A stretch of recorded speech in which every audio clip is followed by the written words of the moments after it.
मध्ये एकूण 5 गुन्हे दाखल आहेत।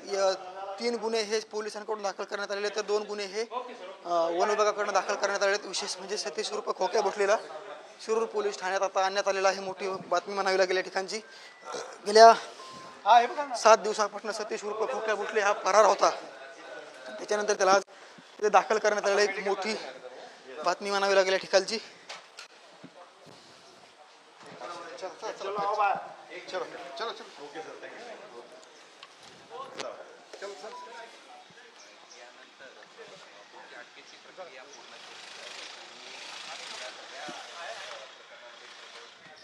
एकंदरीत आज जर आपण बघितलं तर सतीश उर्फ खोक्या भोसलेसाठी आजचा दिवस अतिशय महत्त्वाचा आहे, कारण तो बीडमध्ये तर दाखल झालाय आणि आता त्याला शिरूर पोलीस ठाण्यामध्ये दाखल करण्यात आलेला आहे। गेल्या 6 दिवसापासून सतीश उर्फ खोक्या भोसले हा फरार होता आणि त्याच्या मुसक्या प्रयागराजमधून आवळण्यात आलेल्या आहेत। एकंदरीत पाहायला गेलं तर प्रयागराजमधून त्याला छत्रपती संभाजीनगरला आणण्यात आलं। त्याच्यानंतर संभाजीनगरवरून बाय कार या ठिकाणी शिरूर पोलीस ठाण्यात आणण्यात आलेलं आहे। एक मोठी कारवाई म्हणावी लागेल की सतीश उर्फ खोक्या भोसलेवरती एकूण 5 गुन्हे दाखल होते आणि त्याच 5 गुन्ह्यापैकी 3 गुन्हे हे शिरूर पोलिसांकडून दाखल करण्यात आले तर 2 गुन्हे हे वन विभागाकडून दाखल करण्यात आले। एकंदरीत पाहायला गेलं तर या ठिकाणी आपण विशेष पाहावं लागेल की ज्या सतीश उर्फ खोक्या भोसलेच्यावरती पोलिसांनी मुसक्या आवळल्या, त्यांनी जे की कृत्य केलं होतं, ढाकणे पितापुत्रांना अमानुष मारहाण केली होती, या मारहाणीनंतर त्याच्यावरती गुन्हे दाखल करण्यात आले होते। त्याचबरोबर ज्या 22